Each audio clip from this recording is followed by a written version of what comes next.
जी, धर्मो रक्षति रक्षित है। जो धर्म की रक्षा करता है, धर्म उसकी रक्षा करता है। और माननीय मोदी जी को हमने देखा है, शुरू से देखा है कि उन्होंने पूरा जीवन जनमानस के लिए, जन कल्याण के लिए समर्पित कर दिया।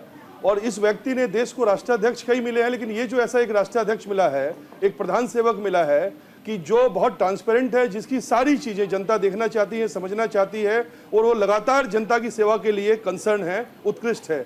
जहां तक बात है विपक्ष की ओर जो मुद्दे उठाए वो सेंसिटिव मुद्दा है, लेकिन वो इसके साथ ही भूल गए कि उन्होंने आरोप लगा दिए, लेकिन उसका जवाब क्या है वो पब्लिक डोमेन में मौजूद है, वो डेटा मौजूद है कि एक समय में हम क्या स्थिति थी, क्या परिस्थितियां पैदा हुई, तमाम स्थिति हुई। कोरोना से पूरा विश्व किस तरह से कराहा है, हमने देखा है, किस तरह से जनमानस ने खोया है, हमने देखा है।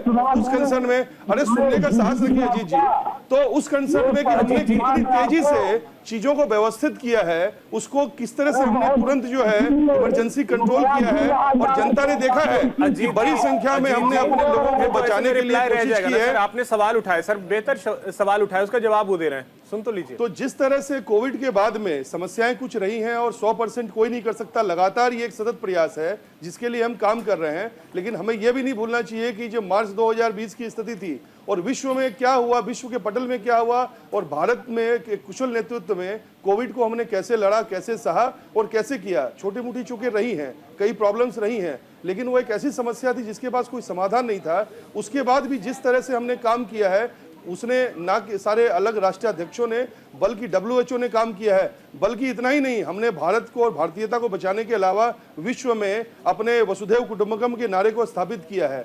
तो ये तमाम तरह की बातें हैं, तमाम तरह की चीजें हैं। जहां तक विपक्ष की बात है वो ठीक है, हताश है, निराश है। उनको पूरे कैनवास में, पूरी किताब में नेगेटिव शब्द लिखे हुए नजर आ रहे हैं, उनको पॉजिटिव एस्पेक्ट नजर नहीं आ रहे, उनको सच्चाई नजर नहीं आ रही, क्योंकि उन्होंने एक तुष्टीकरण की चादर ओढ़ी भी है जो उनको राम मंदिर में जाने से रोकता है, जो उनको धर्म के, आपको मुखर तरीके से अपने धर्म के बारे में, अपनी आस्था के बारे में कहने से रोकता है, क्योंकि उनको तुष्टीकरण की राजनीति करनी है, एक जाति विशेष का वोट लेना है। कांग्रेस जैसी बड़ी पार्टी जो 140 सालों से इस देश में है, जहां इन्होंने देखा है कि जहां आज मतलब इतनी मारकाट मची हुई है, जो इस्लामिक देश है, मुस्लिम देश है, उसके बाद भारत में किस तरह से सब आगे बढ़े हैं, सब चीजें हुई हैं। लेकिन चूंकि इनको इंपीचमेंट करना है, ये राम मंदिर जाने से घबरा रहे हैं, धर्म को धर्म बोलने से घबरा रहे हैं, हिंदू को हिंदू बोलने से घबरा रहे हैं।